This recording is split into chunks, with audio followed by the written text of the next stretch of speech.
It is HPR, All Things Considered, and I'm Dave Lawrence. Today we are continuing our series of interviews with artists sharing how they've been affected by the pandemic and other crises that are taking place right now. You can hear the ones we've aired so far, including previews of future segments at hawaiipublicradio.org. We've got a legendary trumpeter and flugelhorn player with us today, and being one of the Brecker Brothers, he is a huge legend, Randy Brecker, brother to the late great sax monster Michael Brecker, and prior to teaming with his brother, worked with Clark Terry's Big Bad Band, the Duke Pearson Big Band, Thad Jones, Mel Lewis Jazz Orchestra, before recording with a who's who of cats, Blood, Sweat, and Tears, Horace Silver, Art Blakey's Jazz Messengers, as well as the fusion band Dreams with his brother, plus Billy Cobham, John Abercrombie, and Barry Rogers. And in between winning a pile of Grammys and touring the world with the Brecker Brothers, he's also worked with James Taylor, Bruce Springsteen, P-Funk, Frank Sinatra, Steely Dan, Jocko, Frank Zappa, so many others. Live and Unreleased is a new 2-CD set. It's recorded back in 1980 by the Brecker Brothers, and it captures their European tour of that year, blazing, and the sound is so good, too. We'll hear about that. We'll hear about what Randy's up to these days, his thoughts on the crises that are unfolding, and it's a big thrill to welcome Randy Brecker to the show right now. Randy, a big aloha and mahalo. Thank you so much for doing this. Well, thank you, Dave. It's a pleasure. And the pleasure is ours, too. And I guess let's set the stage. Where are you right now, and is this where you've been throughout the pandemic? We are luckily we're out in the Hamptons in Long Island. We moved here full time, about 10 or 11 years ago from the city, when work kind of started to dwindle, in the studio scene, et cetera, et cetera. And our daughter was born; she's 11 now.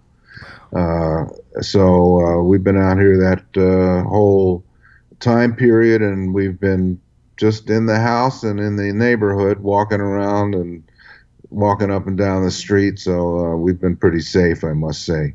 It's good to hear. I'm sure all your fans will be grateful for your safety as well. So take us back to the start of the virus crisis and share with folks where you were as things began to unfold. Sort of tell your story as well as how you've been touched, both personally and professionally.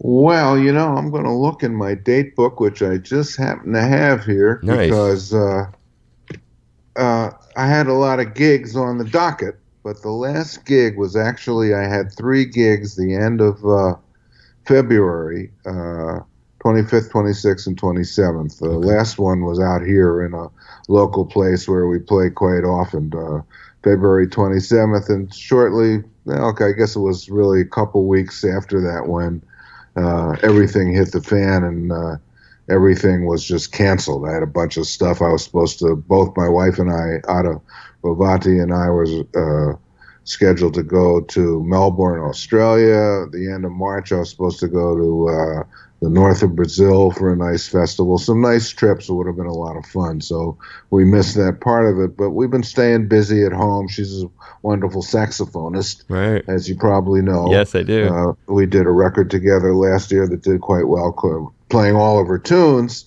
So we've been together, and music is central to the three and my daughter Stella's life, so we're still keeping our chops up, and we've done some videos for various people, and also some MP3s, sending them around. Last night I did an hour talk with Wynton Marsalis and 9 other great trumpet players, good friends, talking about our late dear departed friend Lou Soloff. So we've been staying busy online and doing whatever you have to do, musically to keep going, forging ahead. Well, a couple of things you said there, both of them I want to hear a little bit more about. I guess we'll go in order of ways you mentioned them. The tour dates that were affected, have they been rescheduled for a point in the future? What's the status of those?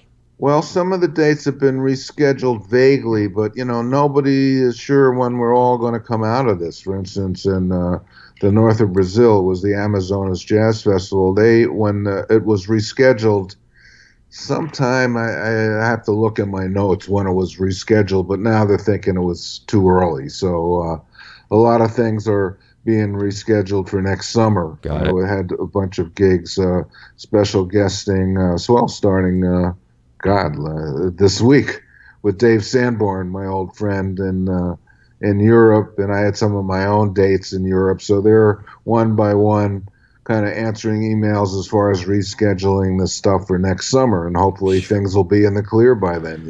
It's every day brings new news, some good news sometimes, and Right. some not so good news other times. So we're just kind of taking it a day or a month at a time and see which way this whole thing goes.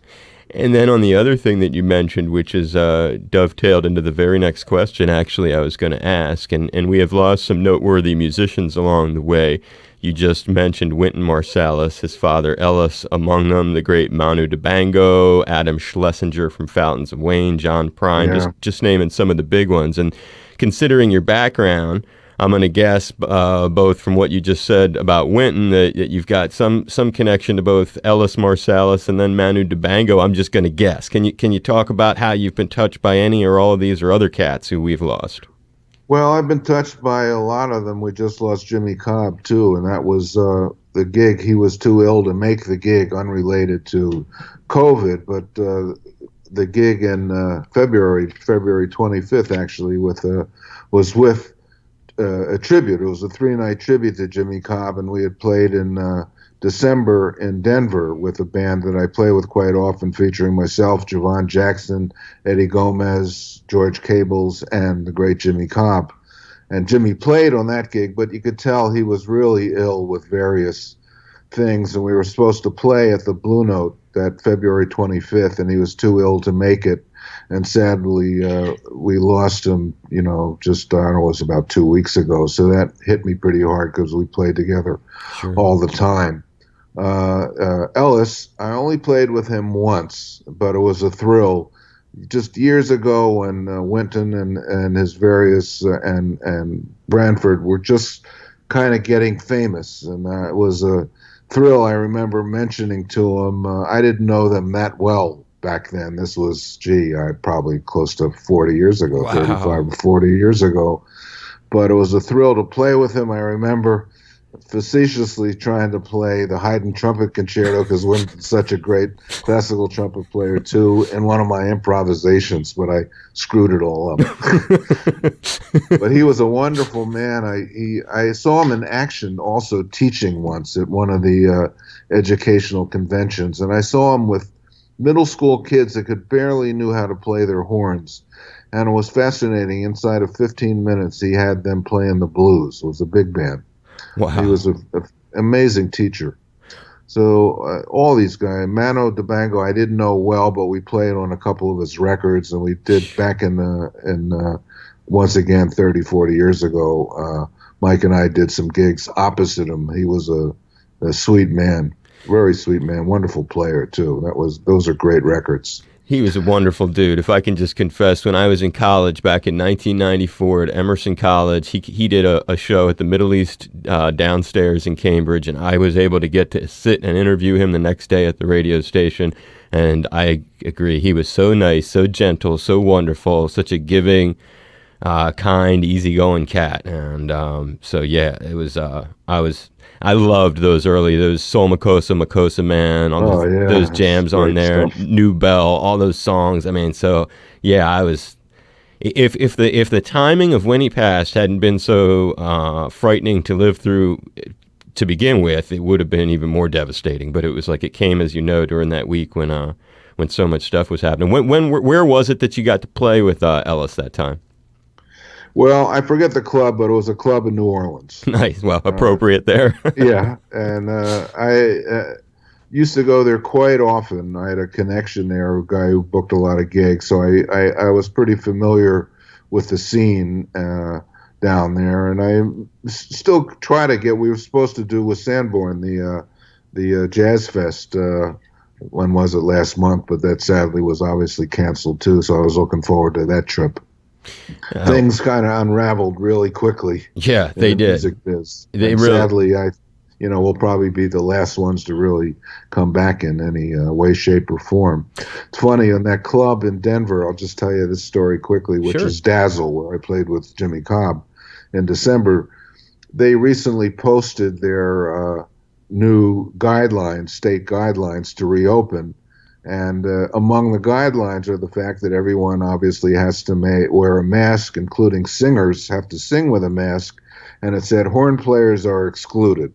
Wow. So, and musicians get a straw to sip their drinks through.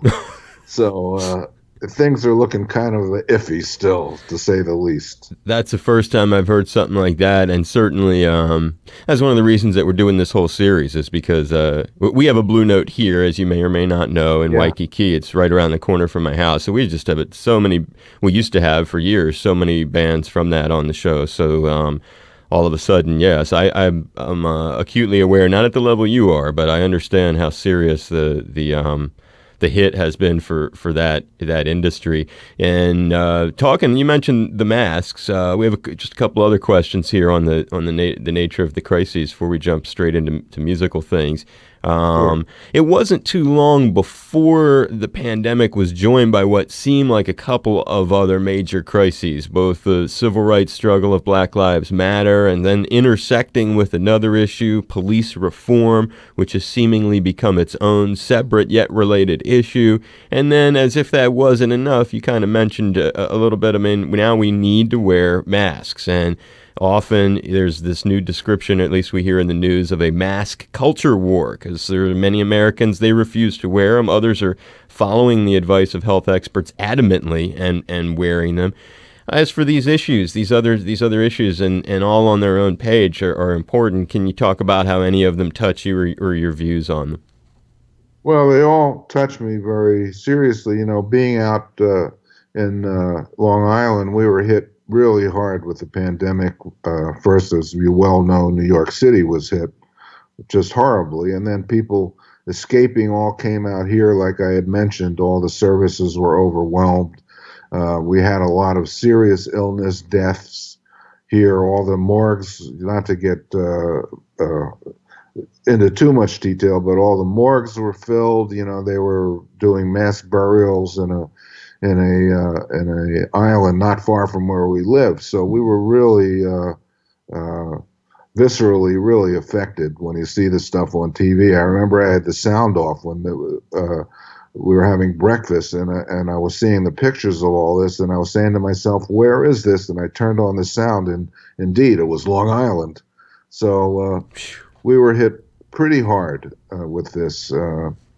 It's leveled off. You know, New Yorkers took it really seriously, I have to say. So we're one of the few states where the numbers are really down now, and we want to keep it like this. So that's what I have to say about that. I hope people really follow the guidelines, or you know, we could be sunk. You know, follow the medical guidelines and don't listen to our so-called federal government.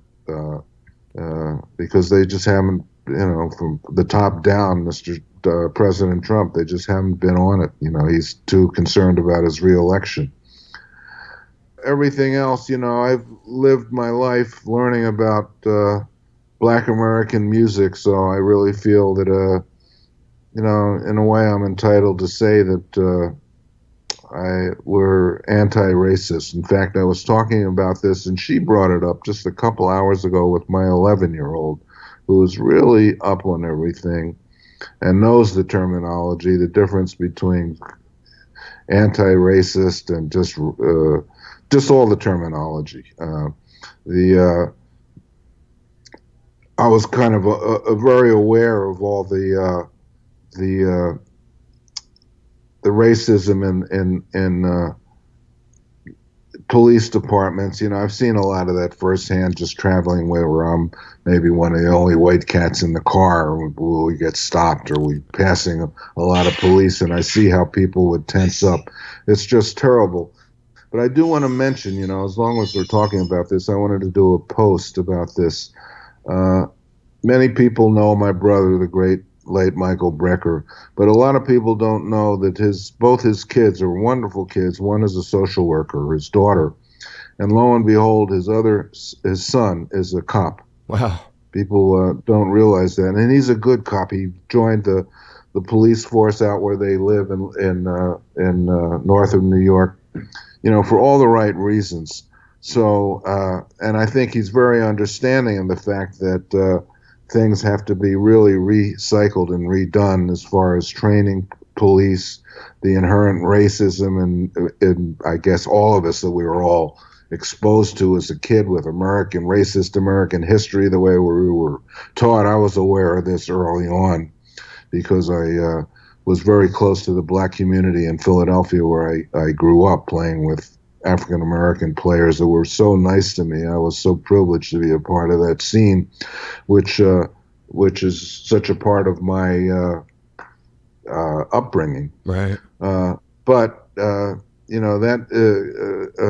my nephew went from one day. It was like like the pandemic went from day being a local hero as a first responder into having things thrown at him the next day. So it's a tough situation. That's going to take real leadership. I just urge the people to get out and vote in November, and let's really, see this through and make a change. It's a very powerful statement, and there are many many decent law enforcement officials. It's kind of like you can't throw everybody in any one group under the bus because there's good and bad in everything, I guess, is the bottom line. And that's touching and very powerful that your nephew.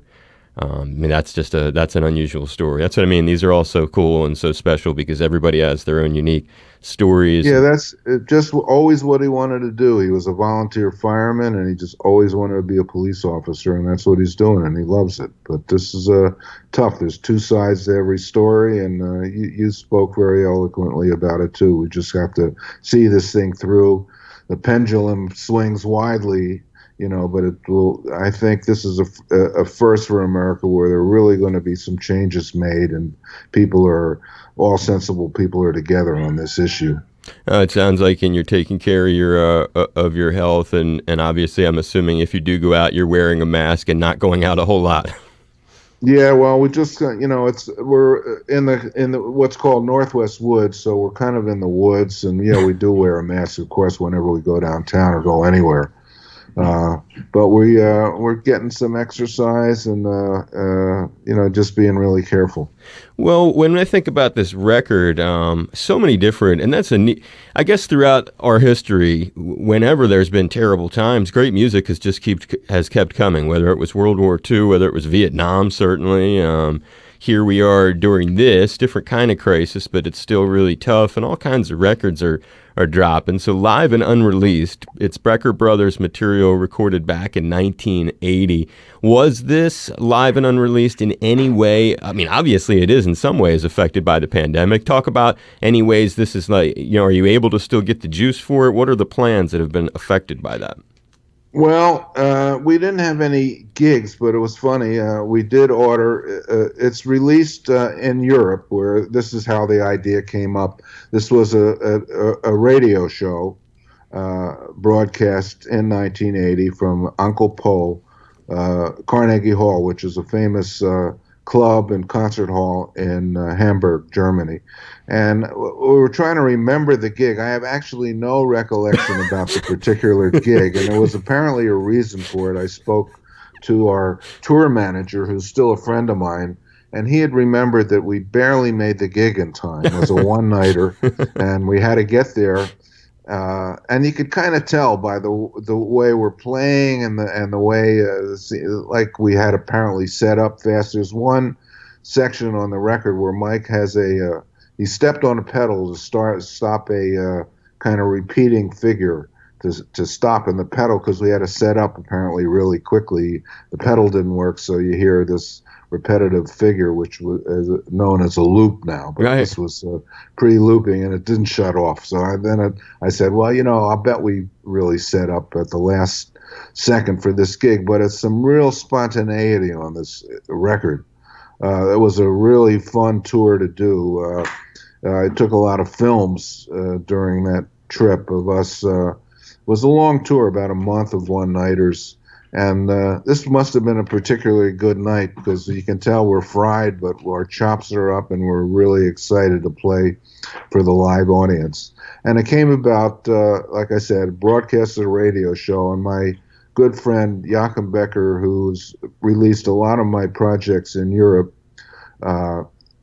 is with a label now, Delta Music, that are associated with the NDR, which is the radio network that the show was really broadcast on. So he managed to find the broadcast, put it together. We made a very nice cover. We're releasing it here, but the only, I guess, repercussion is my wife and I ordered 1,002 CD sets, and they all came about 2 days before the lockdown started. And I had all these gigs planned, so I figured I could sell them on the gigs. So, as the saying goes, I used to be a million seller, and now I have a million in my cellar. That record and a bunch of other ones that I usually will take on the road with me. So, but we are, promoting it via the radio. A guy working on it, of course, Lydia Liedman, who's actually set up this interview. Yep. Dave Liedman, my old friend's daughter, who's a very successful promo person. Working the record, and we're hoping for the best. The package is actually really nice. I found some old photos of the tour that's included in the 2 CD set, and wrote some liner notes, and it's just packaged really well, and it's a lot of fun to listen to. Yeah, and it is a lot of fun to look at too. The packaging's cool with the Brecker Brothers truck on the front. It's a very it's cool, and also the sound. I mean, when I think about the eras that you guys have done stuff, paint a picture for folks of where the band was at musically when these recordings were made. You gave some great insight into this particular gig and how you got that feeling that it was a little bit rushed. But overall, in terms of where you guys were at by that point, give a little bit of a flesh that out for us. Okay, well, this was, I like to put it, our second great band. We played together, a couple years with this personnel. The late great Mark Gray on keyboards, who sadly passed away, probably about 15 years ago. He was one of the best, ahead of his time, keyboard techno artists around. And Barry Finnerty on guitar, who I just actually talked to yesterday, Neil Jason on bass, and Richie Morales on drums, me and Mike. And that was the core of the band, and we were just best friends. And I'll stick by this statement, because if you go on YouTube and look for Brecker Brothers band around that time, there's some really great videos, some maybe amazing skunk funk one in particular, where they're just slamming the rhythm section, let alone me and Mike were at the top of our game. So we had a lot of fun with this band. We went to Japan, we went to Europe several times, toured all over the U.S., and that band stayed together, let me think, that was 4 or 5 years that band stayed together through our last record, which was at that time, which was Strap Hangin'. They were together for the 3rd, 4th, 5th, and 6th record, pretty close to that same personnel. So then we, took a break.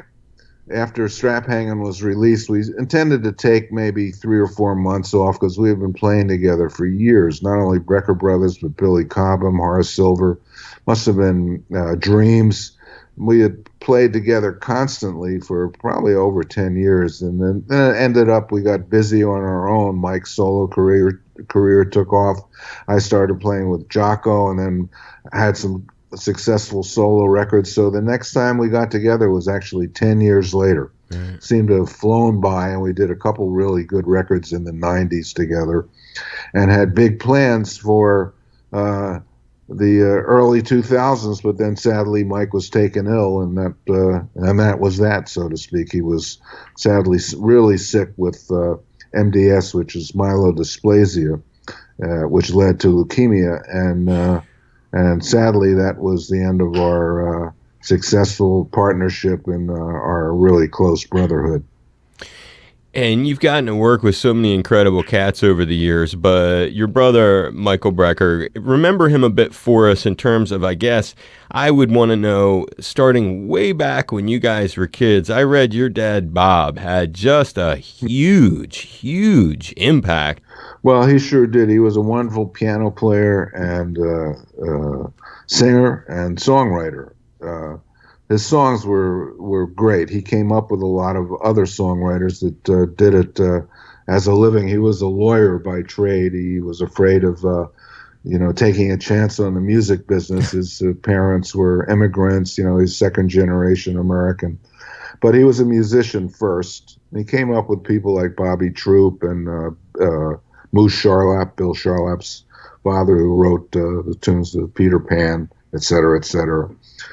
So he was just a big influence. He wrote a tune about me when I was 2 weeks old. I've mentioned this before. Imagine that, 2 weeks old, and he mentioned in the tune that I would play. I forget the exact line, but play music. Maybe I play a horn, maybe a hot fife, and love music even more than my wife. I'll be the hottest man in town. So I was predestined, I think, to play. He mentions a horn 2 or 3 times in the tune. And he loved trumpet players. Clifford Brown was alive and well in Philly when I was a kid. And he was the talk of the town, being from Wilmington. He had moved his family to Philly, and that was their home base with Clifford Brown, Max Roach Band. So Dad had all his records, and one time grabbed me and said, trumpet's the greatest jazz instrument. He was listening to Clifford play Ghost of a Chance. So when I was in third grade, we only had the choice of trumpets or clarinets in the little suburban school. They didn't have a good music program. I grabbed the trumpet, but on the other hand, my brother, who was 3 years younger than I, didn't want to play the same instrument, so he kind of got stuck, as he put it, with a clarinet. But that's part of the secrets of his success, I think, was that he took it really seriously. Studied clarinet with a guy from the Philadelphia Orchestra. I was studying with a trumpet player from the Philadelphia Orchestra. And that really gave him a good foundation for woodwind instruments. So when he switched to alto saxophone, which was a lot later, man, he had a really interest in basketball. He was tall and a good player, and he loved his chemistry set. Music was kind of third. But in ninth grade, he discovered cannonball. And in 10th grade, and maybe around the time he discovered cannonball, when he discovered Coltrane, that was it for him, and his whole life changed. Of course, Dad was having jam sessions at the house all the time, so we got to play with some really great young and older musicians. Mike got serious about it later, so when he tried to play, we'd always tell him, no, you're too young, go out and play basketball like you usually do. But he certainly proved us wrong when he got serious about it and just became the best guy on his instrument, for my money, who ever lived on tenor saxophone, let alone all the stuff he created on Iwi, and his writing improved so much throughout the years. He was just had a lot of fun with being a serious kind of cat. As Coltrane said, there's fun in being serious. What a great tribute to him. And humbly, I offer, not only did I go to school where Lydia went to school, your publicist, but I grew up in Wilmington. So. Oh, well, that's wonderful. I didn't know. That's great. I used to eat the delicious water ice right there in Wilmington. Wow. Well, I would go pretty regularly to the Clifford Brown Jazz Festival, which held in the square in Wilmington. Yep. But I haven't been there in several years. I hope to get back there. I definitely, I went to that too a few times with my parents. So that's pretty cool. We had a housekeeper named Connie, and her husband, Doug, had played with Clifford. And it was like really, there were a lot of crazy, and there was that crazy little jazz club in Wilmington, like over, and like, I forget the name of this one little corner jazz club in this sort of rough area, and he used to tip me off when there'd be like little late night jams, and we'd go see stuff there. So it's just great that you mentioned Wilmington and Clifford. I just had to let you know I didn't grow up too far away from you, my brother. But well, that's great. Well, that's why you're a hip guy. well, God bless you. And that resume of yours is it's massive. It's sort of like a phone book, I would say. And when anyone looks at that thing, it's just kind of jaw-dropping. And I was hoping I could just pry loose a few stories or highlights when I think Sure. about it. And before I name a couple folks that I'd be curious about, I guess I would just reverse it and say, and I know it's hard to do, and it's not a value judgment because you've worked with a lot of really talented guys, and every session's different and stuff. But when you think back at this moment, you've got a little downtime, and you can think, man, I've gotten to do all these different, or had these guys want me to play with them. That's one of the neat things about you. You've been in demand. What are the ones that maybe get you the most excited, proud to talk about? Maybe as I'm mentioning it, you're starting to smile thinking about one or two in particular. Well, that's a pretty all-encompassing question since I did so many dates. Did my life in reverse, the way you're supposed to do it. When I came to New York, most guys went out on the road when they were young. Like I came to New York when I was 20, 21 years old, going to NYU. And I quickly got, for lack of a better word, there was so much work sucked into the studio scene there. And I was a part of that for 20 years, really, till I was 40. In the mid 80s into the 90s, it all started to crumble, with sequencing and with sampling, particularly sampling, where they could just, where machines could replicate anything humans could do. And we went down to 10 or 15 days a week to, started getting to be 10, then 5, and then it just all crashed upon itself. Luckily, Mike and I had also a playing career. We didn't want to let that go, so we were able to, basically just go out on the road and make a living from all those years on. Now it's been really 30 or 40 years. It started, I suppose, in the mid 80s and into the early 90s, where we really hit the road up until 3 or 4 months ago.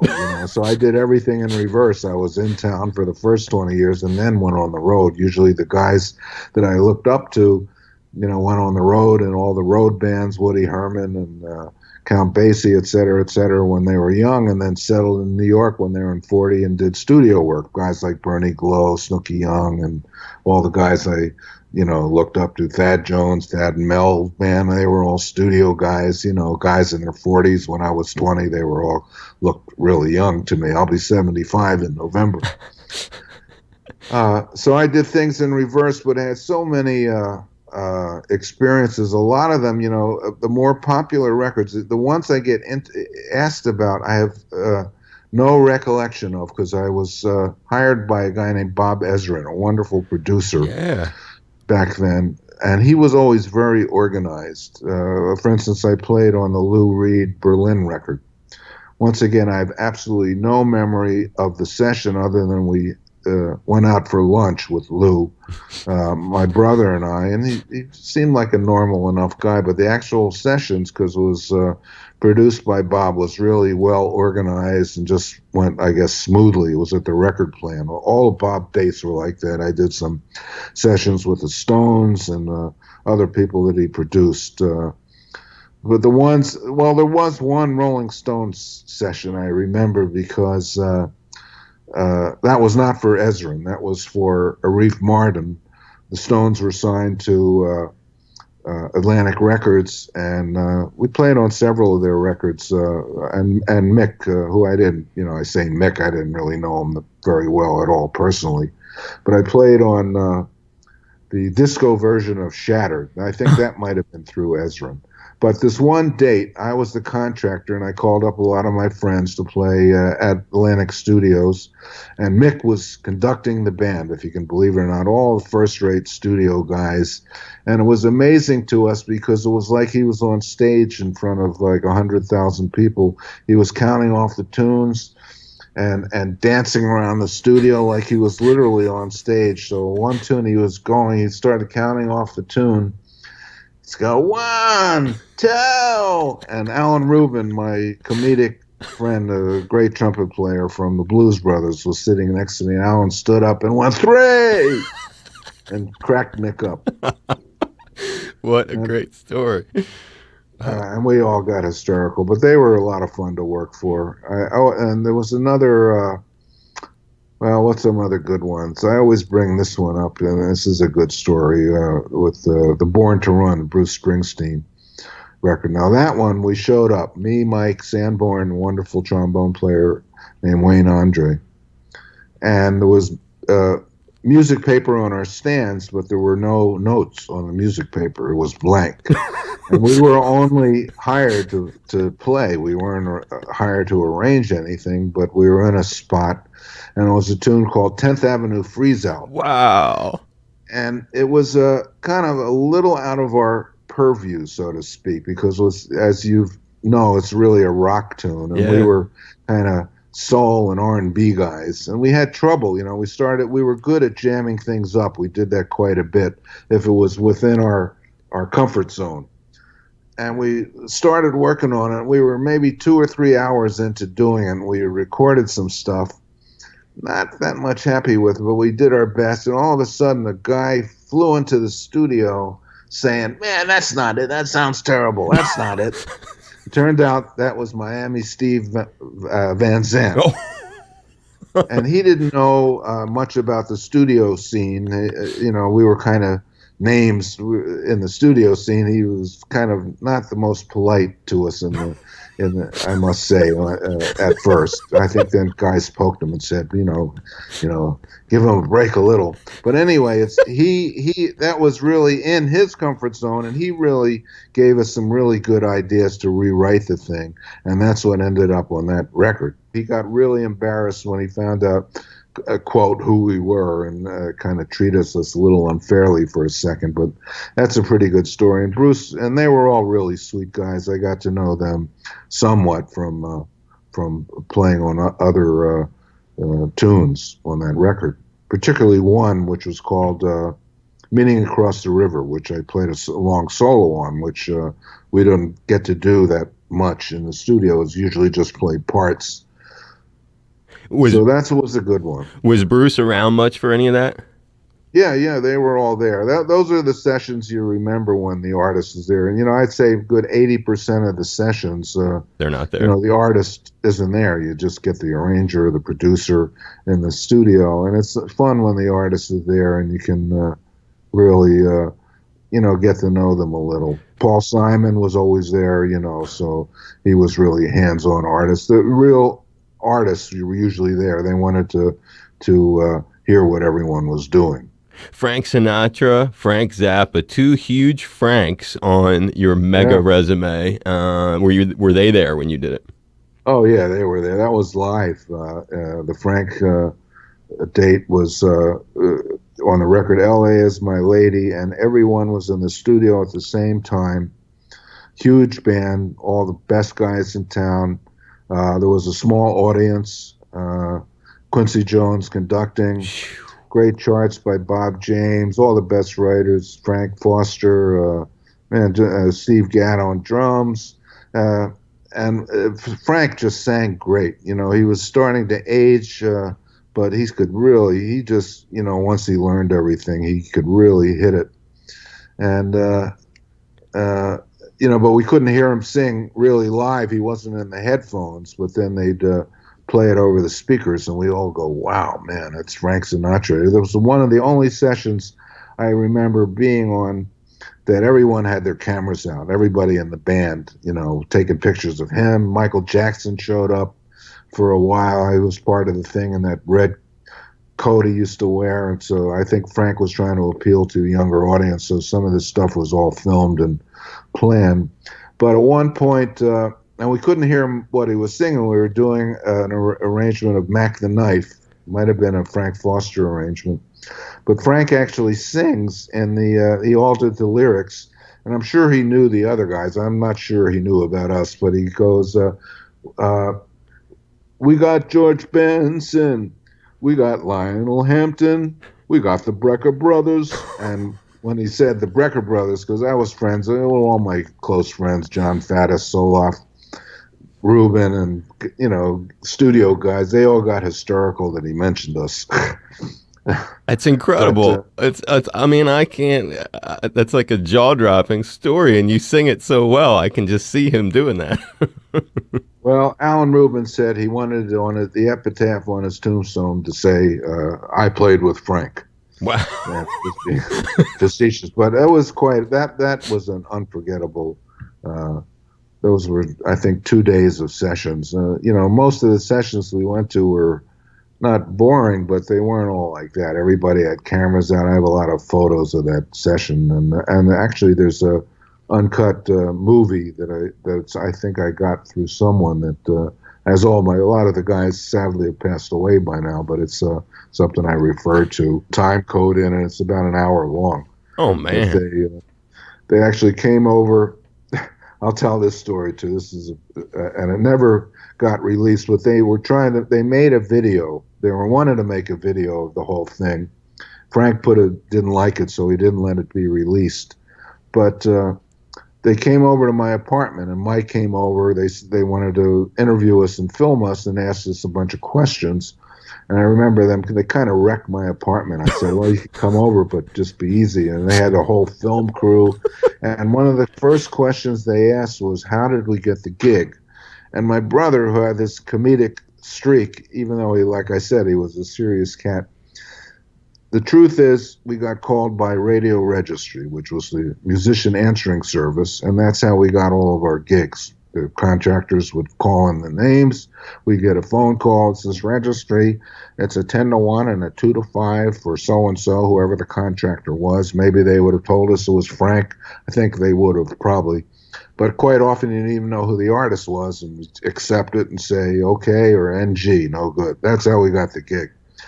Anyway, they asked us, and Mike, without batting an eyelash, made up a whole story how Frank invited us to Jilly's, the club that he used to hang out in, and we played a couple tunes for him, and he sang a couple tunes at the club with a rhythm section. Then he invited us into his limo, and he drove around Central Park with us and told us about the record. And they're eating it up, man. It was hard for me to not laugh. And somewhere there's that interview because they bought the whole thing. and and eventually that'll get released somewhere. But in truth and reality, we got called by Radio Registry and took the gig. And it wasn't because he made up that story that they didn't use it, huh? No, no, no. I think Frank, there was some reason why he didn't want to release the whole film of the thing. There was some part of it that he didn't like. I don't think it was that part. Right. Maybe Right. it was. I don't even know. That It was something. Some of the record was done in L.A. Some of the footage that was done in L.A. when we weren't there. I think that was my understanding. They didn't like that part of it. But and other than that, that was my only connection with him. Worked for Quincy quite a few times. He would come to New York. Is that why And Michael showed up? Well, we did The Wiz. That was one that I was very proud of that because Quincy, we were both in the men's room together, and he mentioned my tune, some skunk funk. So I was really proud that he had heard it. Wow. But that's a whole other level, those cats, as far as I'm concerned. As was, you had mentioned Frank Zappa. Yeah. That was another level, too. And I only got that gig because, once again, my friend Alan Rubin somehow didn't want to do it. I don't know. It was supposed to be the horn section from Saturday Night Live. That year, my brother had played on the show for a couple of years, so he was a part of it with Ronnie Cuber and Lou Marini, Tom Malone. So I got talked into doing the gig. I was a little reticent myself because the music is really hard, and I was worried if I could do it. And I did as good as I could on that record. But it was fascinating watching Frank conduct. He was really a thorough, and I might add, really serious, about his music. The whole stage hippie idea, crazy drug, thing was just was all showbiz. He was a very serious, as he put it, classical composer. I mean, if you asked him to describe himself, and he could conduct really well this difficult music. We played as much of it as we could. Some of it, I speaking for myself, was over my head. Wow. I could barely follow, but we did pretty well. I think the best reader out of all of us was Lou Marini, who always, particularly when we had to do the black page. And I'll tell you one story where Marini knows this in a little more detail, which horns it was, but he was supposed to play the black page on tenor, I think. The previous tune he was playing soprano, and which is in the same key, but he was a little lazy about switching the horn, so he played it on soprano saxophone instead of tenor. And midway through the Black Page, which we're all scuffling through, it's called the Black Page because there's so many notes on the page. Frank noticed he was playing soprano instead of tenor. Hardly made any difference, really, because it's all unison for the most part. But he made us stop and start over because he wanted on tenor saxophone. So we had to stop and start the tune over in front of the audience. But that record is the one I get asked most about, I think, out of all the records that we've played on. And it was only a week. I didn't see him. In fact, I saw him about a month later with his bodyguard in a hotel lobby somewhere, purely by coincidence on the road. And he had already forgotten who I was. I went up to say hello, and then I had to kind of remind him for a second. Wow. That's but that's unbelievable. Frank, you're talking about with a guard in the lobby somewhere. Yeah. That's amazing. It's funny how those things happen. I remember he had his bodyguard looked like somebody in a James Bond movie, one of those guys. And a lot of the rock guys that we played with, had, on our level, we contend with our fans and we're happy to meet them. But on a level where they were just besieged, Yeah. he needed the guys to, help him out and keep the fans away, so to speak. Paul Simon was the same way. I think Frank was the victim of an attack too by a deranged fan at one point, if I remember and that'll do it, huh? Yeah, that'll do it. Because there's a lot of them out there. It's like, more. I think we're gonna get some security after that one.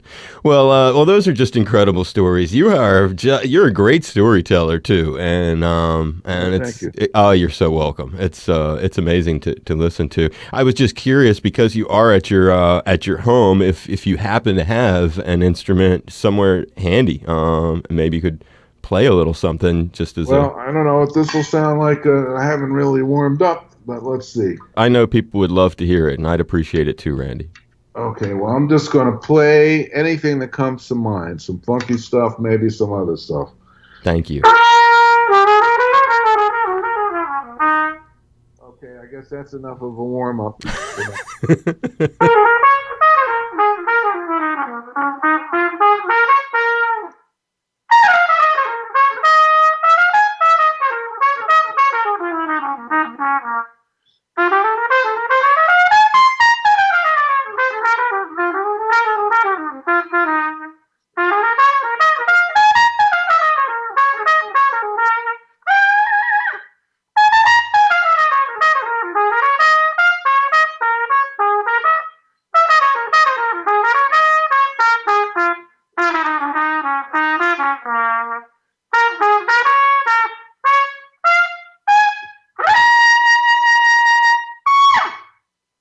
I think I just woke my 11-year-old up. Well, that's the gist of it. I'm just trying to keep my chops up. It sounds great. It's nice to hear, man. It's nice to hear you. And it's one of the few, we've been doing a few of these live things, and it's like, I was thinking the horn translates the best with the limited technology of these Skype calls. It sounds perfect. Well, that's good. Well, I'm purposely stayed up in our living room, which is kind of a live loft space. So the sound up here is better than our studio downstairs, which is really dead, and it's great for recording, but it's not great for the trumpet sound into the room. It's just kind of overwhelming because it's a low ceiling. Right. But us trumpet players, we like live rooms.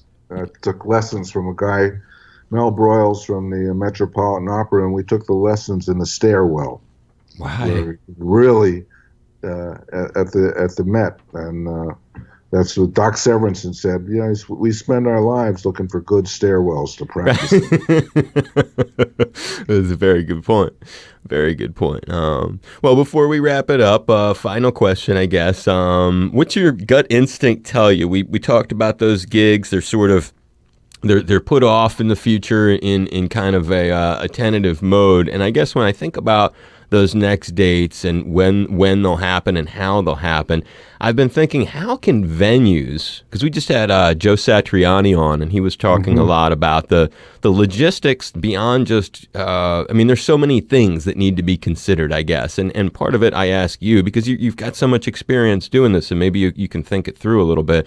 How can the venues possibly cut the occupancy to a third or whatever is needed to space Yeah. everybody out? And how can these venues, I'm just wondering, how are any venues going to be able to pay the guarantees for the artists while keeping the occupancy so low? I'm just having a hard time imagining how the concert business can continue if the income is seemingly cut so much to accommodate the virus. Well, as you can tell, I have answers for everything, but that's one I really don't have an answer for. It's going to be really hard, man, for a lot of reasons, and that's at the top of the line. We already, you know, yes, most musicians, we all feel that we don't get paid enough in the first place, and this has really decimated not only our income, but everything we do now seems to be online or on these virtual things, and I would feel for everybody that hired us, all the club owners and all the people that ask me to do kind of favors for them now. But it's a tough question. Like, how are these businesses going to succeed, particularly on our level where we live and play in clubs or concert halls? It's not an easy. I owned a club with my brother for 10 years called Seventh Avenue South. That's right. So I know all the intricacies and how many people it affects to keep something like that going. And so I just don't really have any answers. Hopefully they'll come up with a vaccine. Fauci today, made it clear they're working really hard, but he can't guarantee anything. So the only thing I can only hope for is the best, and hope they come up with something, and hope eventually this we find a way out of this. But sadly, I don't really have a good answer for you. But I thought about all this stuff really closely, as we all have to figure out what's going to happen in the future. So we're just kind of taking it day by day, month by month, and occasionally I'll start taking some gigs if there's social distancing, and I don't want to get too close to the crowd myself because, as they say, horn players playing through the horn, that's dangerous. Singers are dangerous, so they say, and I quite often don't know who to believe because one day one guy says something and then they take it back, and it's just we got to just all try to stay positive. As musicians, we're lucky that and people, not only musicians, but people who love the arts and who love music. At least we have that with us, so that can keeps us busy, just thinking about it, practicing, or listening to records or listening to soundtracks. I'm always like watching TV, but I listen for the music. I'm currently watching that Perry Mason that Right. Terrence Blanchard did all the music for. It's just great. So I don't know. We'll see. Hope it all works out. Well, it's a there's a lot of unknowns going on right now, and you just illustrated that very clearly. And this is from a cat who has a lot of experience on the tour scene and on the venue front, so he can see it from multiple levels. And releasing great music live and unreleased is no more is it unreleased. It is now available. It's a 2 CD set from the Brecker Brothers, recorded back in 1980, vintage material captured during their European tour of that year.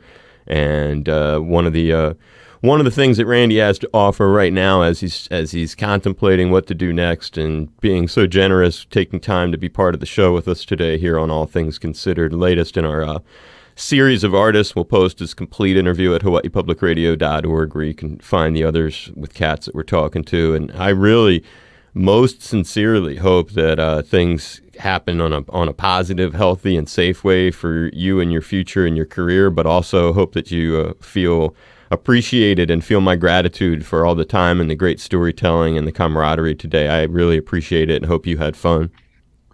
Oh, I sure did, man. And thanks to Lydia for setting this up. And I did want to mention too before, it's a little plug, but I did a record, a couple records in the can. One with Dave Liedman, Mark Copeland, Drew Gress, and Joey Barron.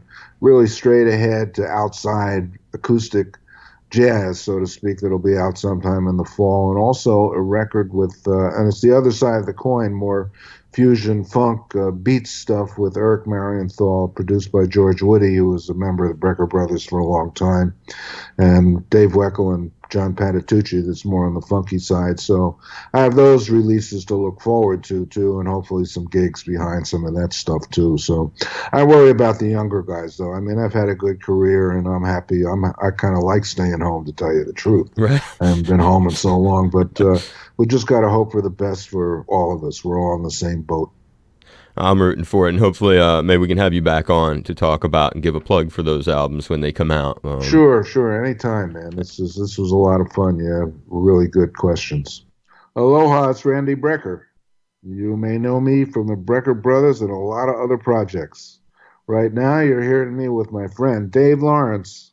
It's All Things Considered on Hawaii Public Radio.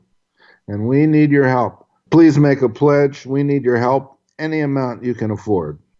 Here's how to do it, and thanks for supporting HPR, Hawaii Public Radio. Perfect. I always used to end the interviews by saying, I give you a big hug and a high five. So I'm like having to rethink my rap as I go to wrap it up with folks, because it's like we're living in this, like you said, and nothing's the same. So everything. Well, I'll give you an elbow, brother. Yeah, we'll do elbows, exactly, or the tip of our toes. I saw some TV anchor do that in the beginning of the crisis. I said, I like that.